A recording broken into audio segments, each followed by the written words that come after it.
New Arts and Media Studios in Milwaukee. I'm Charles Purcell. This is The Log, where we're concentrating on pro-democracy, resistance, revolution. I'm more and more disappointed.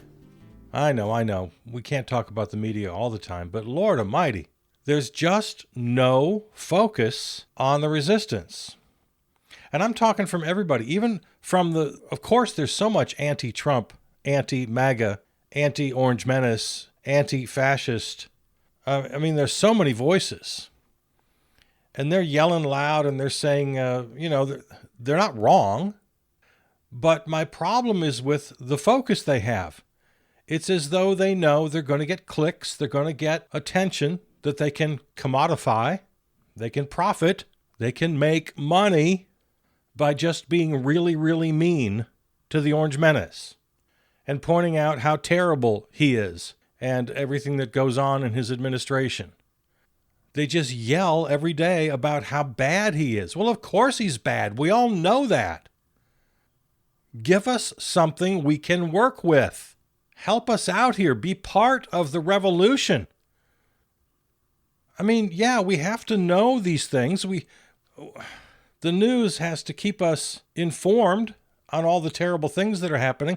I'm not saying that's not the case, but I'm especially talking about the news aggregators, commentators, pundits. There's so many of them.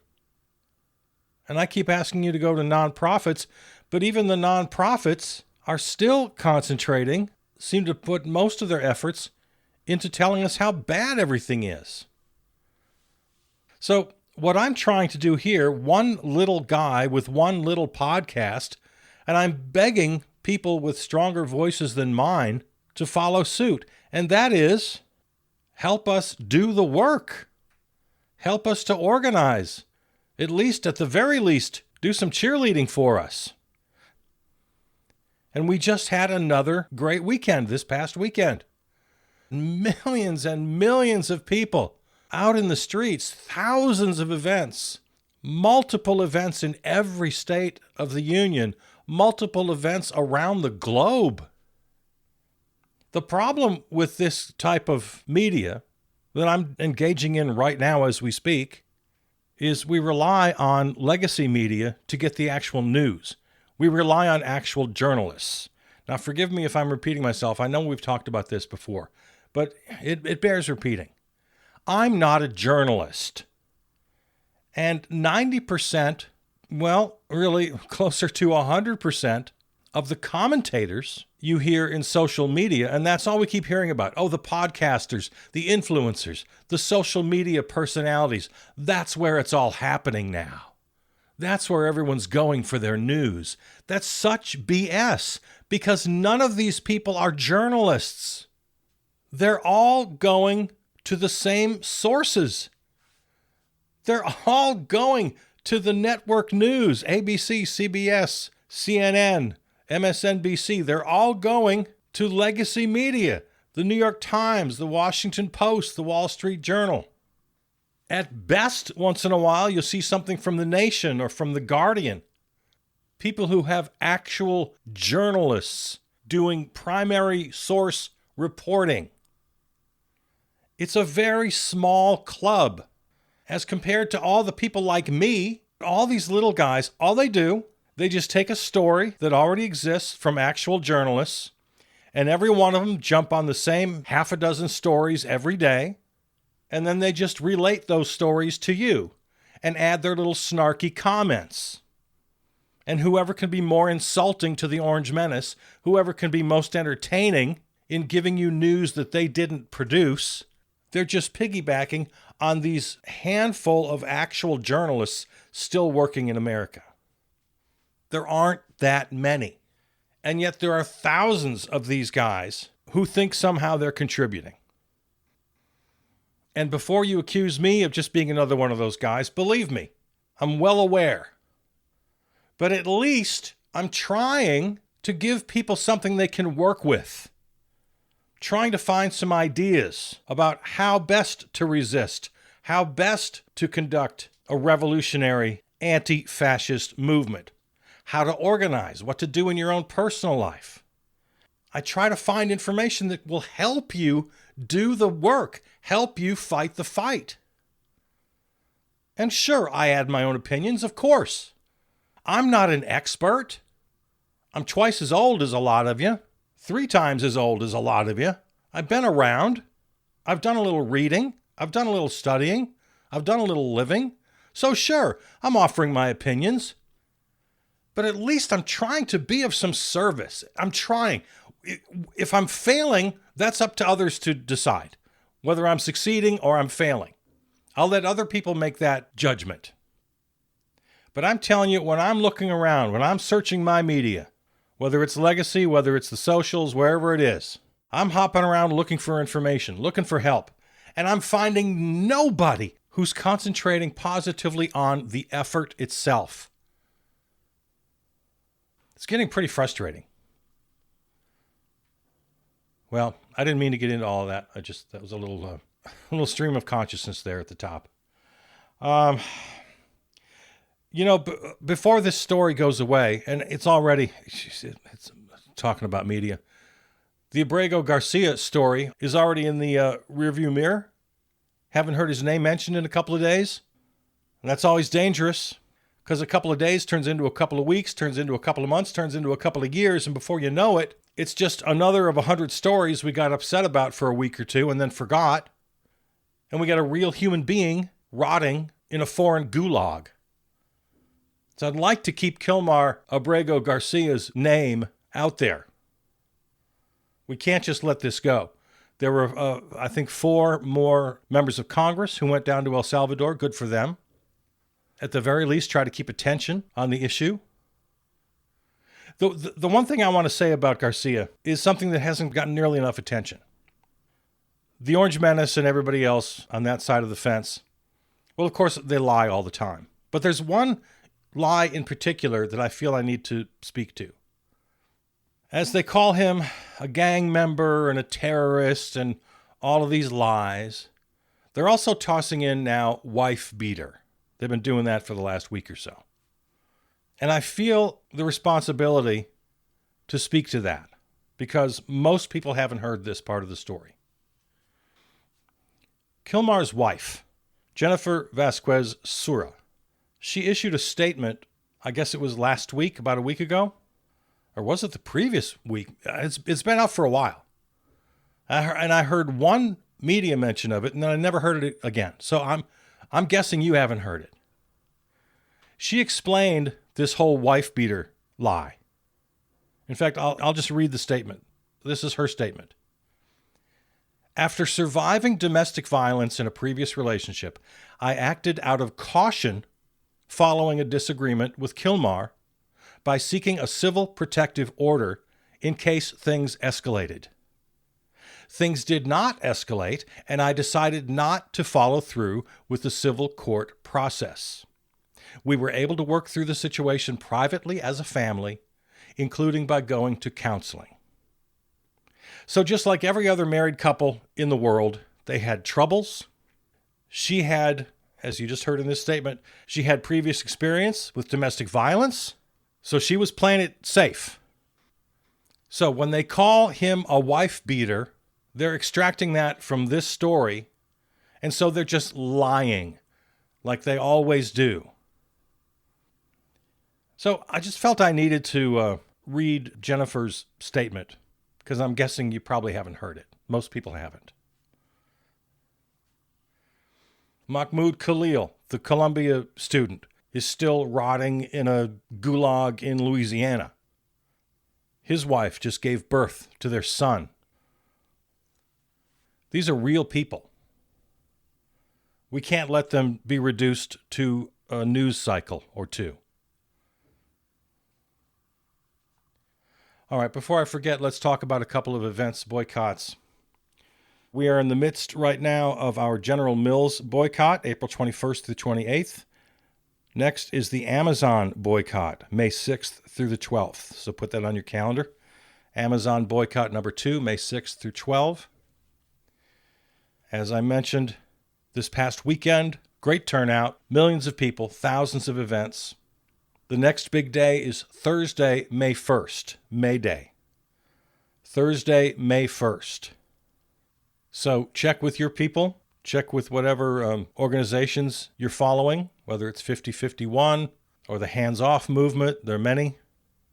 There will also be events across the country on the surrounding weekends. So the weekend of Saturday the 26th, that's coming right up here, a couple days. Sunday the 27th. And then the following weekend, May 3rd and 4th. So we're not letting up. Everybody hit the streets. Make those numbers count. Thursday, May 1st, and the surrounding weekends, the 26th and 27th of April, and then the 3rd and 4th of May. So let's get out there. There's also a Meta boycott. Of course, that's Facebook, Instagram, WhatsApp, Messenger, and Threads. They all fall under the Meta umbrella. That's May 5th through the 11th. So that week there, May 5th and 6th through the 11th and 12th, Amazon and Meta. Tesla takedowns continue. They're happening everywhere. Check your local information. Hashtag Tesla takedown.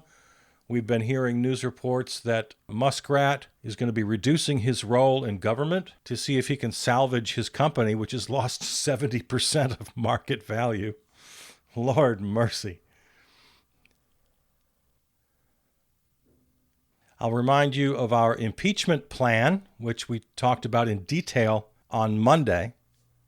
If you didn't hear that episode, it's episode number 523, titled Here's the Plan. It dropped on April 21st, episode 523. So just a quick review. We find a handful of Republicans in the House, a handful of Republicans in the Senate to caucus with the Dems and the Independents and elect Speaker Hakeem Jeffries. Then we impeach and convict both the Orange Menace and J.D. Vance. President Jeffries immediately rescinds all executive orders. The new Congress, with the same majority, codifies these reversals.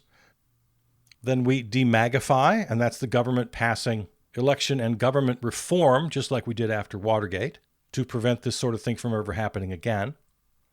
And then in phase 4 of our plan, we win the peace. And that means congressional legislation on the big 70-30 issues. Some of them are 80-20, some of them are even 90-10. Universal health care, tax the rich, put an end to these ridiculous fake culture wars. So that's our plan. Because really, impeachment is our only recourse right now. The ridiculous decision last year by the Supreme Court to give the president blanket immunity, that's got our hands tied. He's defying the courts, so even though they're ruling correctly on almost every case that comes before them, the district courts, the federal courts, the Supreme Court, they've got an excellent track record. They're holding up their end of the constitutional deal. But he's defying the courts, so what can we do? I don't see another out except impeachment. And that relies on getting enough Republicans to turn. And I know it's a long shot, but where else can we go at this point? It's what makes this time different from when I was a kid, and it was Nixon, and it was the Vietnam War, and Watergate, and there were assassinations. The whole country was falling apart. But the difference was we had a Republican Party willing to walk into the Oval Office and tell Richard Nixon, sorry, we're not going to protect you anymore. You're gone. We don't have that Republican Party now. Or do we? I did a little digging, and from what I was able to find, in the Senate, there are some names. Republican Rand Paul, Susan Collins of Maine. They've both been vocal critics of the Orange Menace. Mitch McConnell, who's one of the main villains in this story, maybe the primary villain for letting the Orange Menace off the hook the first time. Well, now that he's in his final couple of years, he's trying to have kind of a George Wallace redemption here, I guess, because he's been vocal in his criticism of the Orange Menace. He's voted against him. Lisa Murkowski just made news last week about how she's literally afraid for her safety, for her family. That's how bad the regime is. And even a couple of others that you wouldn't think of. Chuck Grassley of Iowa, even my own Ron Johnson of Wisconsin, who you'd think is a lost cause, but even he lately, when asked by reporters and some comments he's made in committee hearings, his support is pretty shaky, especially when it comes to the whole tariff situation. A couple of others you wouldn't think. Majority Leader John Thune of South Dakota, Louisiana's Bill Cassidy, and Indiana's Todd Young. All three of them known for wanting to be bipartisan. They've been critical of the Orange Menace. They're kind of, they're safe about it. They're not firebrands. But the point I'm making is I think they're gettable. Only because the Orange Menace and the regime are so over the top.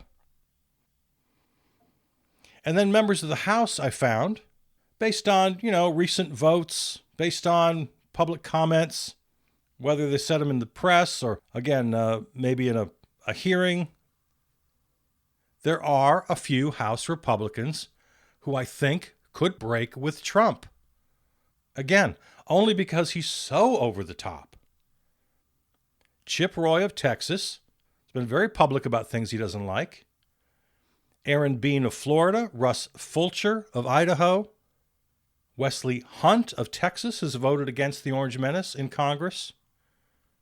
Dan Newhouse of Washington, he voted to impeach the Orange Menace last time, as did David Valadao of California, voted to impeach last time.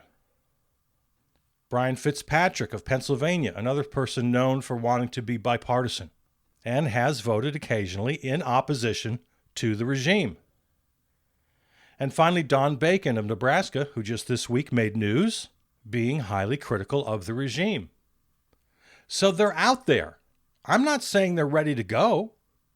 I'm saying we have to keep the pressure on. And if the news media isn't going to do their job, then we have to try to do it for them.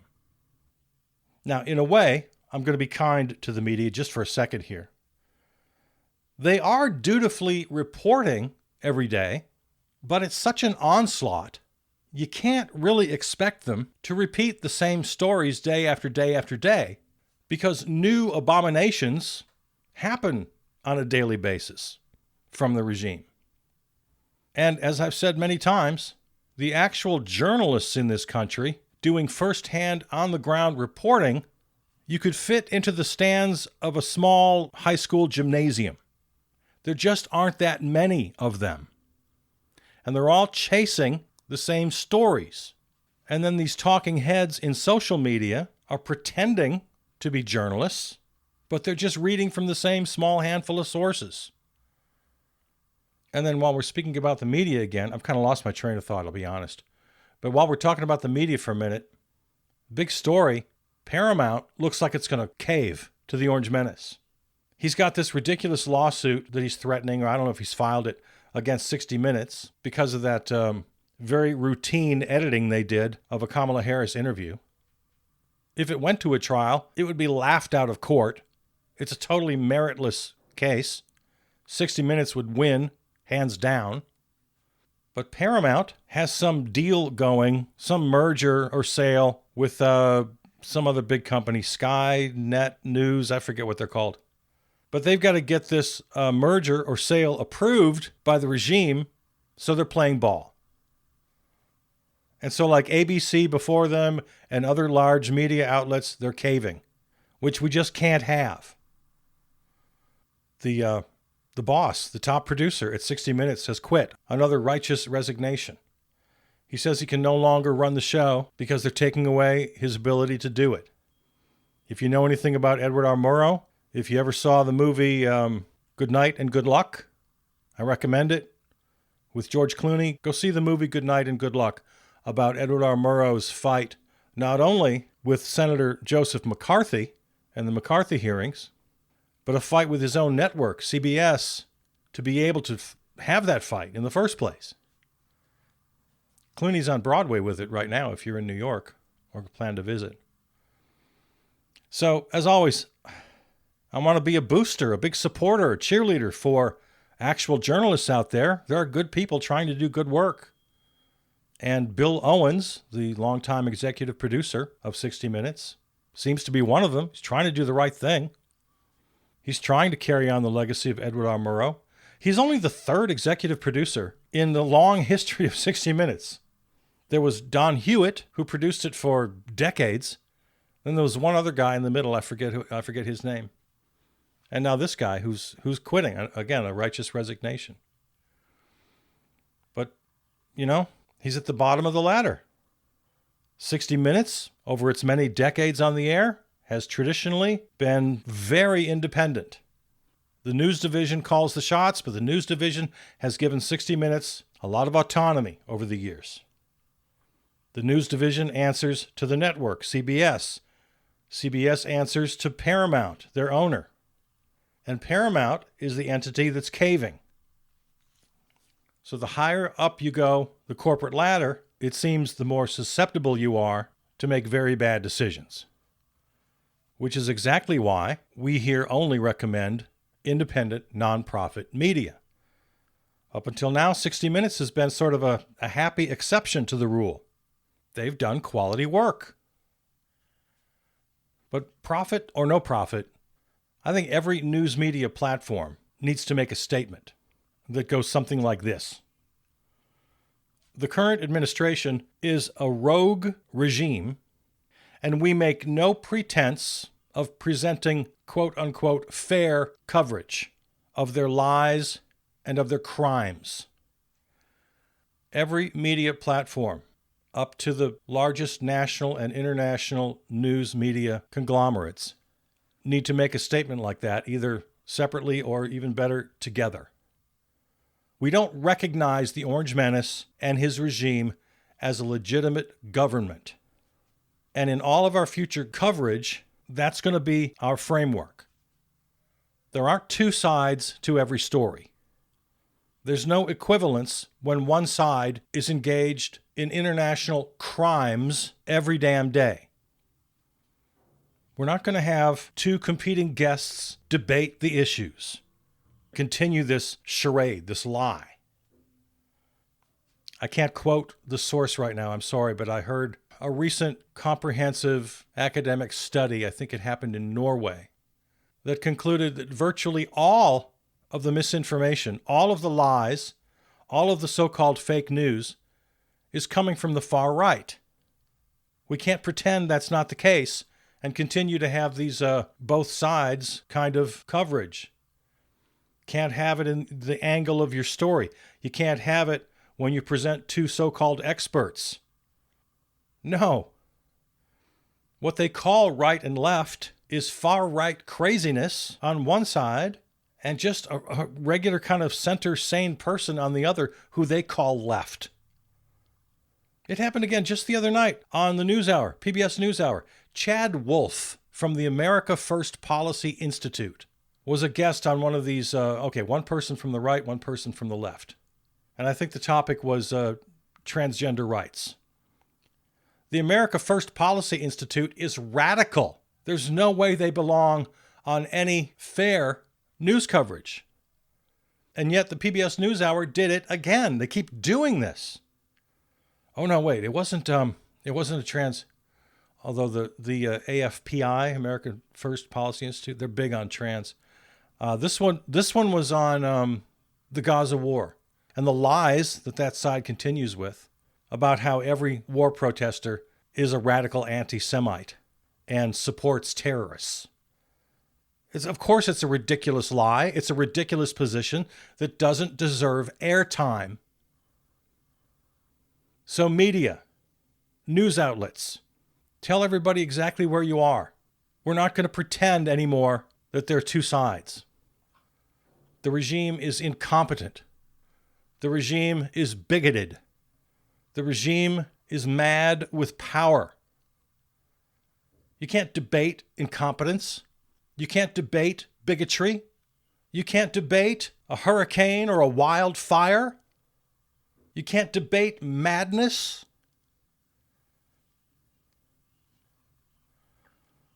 Well, where was I? We were talking about impeachment. Al Green spent, I'm not sure how long he was on the floor. He spent quite a while in what he called his countdown to impeachment. I guess he hasn't actually presented his papers yet, Al Green of Texas. But whenever I ask about impeachment, where are the articles of impeachment, people say, well, Al Green's taking care of that. Okay, well, do it. Because so far nobody has, except I was looking for it. The Libertarian Party of Travis County, Texas, passed a resolution calling for the impeachment of the Orange Menace. And Representative Shri Thaneder, I don't know how to pronounce it, a Democrat of Michigan, tweeted that she supports impeachment. That's it. That's all we've had so far. We got to get serious. Because the courts can't save us if he defies the courts. And we can't wait for the midterms because based on the damage they've done in less than 100 days now, where are we, about 90 or so? Based on the damage so far, I'm not 100% sure we're going to have elections in 2026. And if we do have them, if they're not going to be completely rigged. That's just based on what we've seen so far and the trajectory that the regime is on. I want to point you to a website, and then we'll talk about it in a future episode, okay? It's very simple.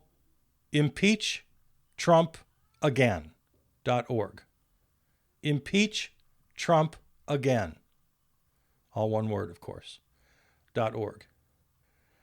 It's the case for impeachment, and it's in excellent detail.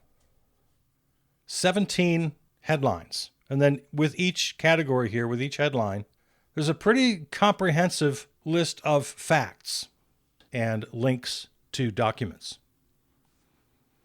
So I strongly encourage you to look at this, impeachtrumpagain.org.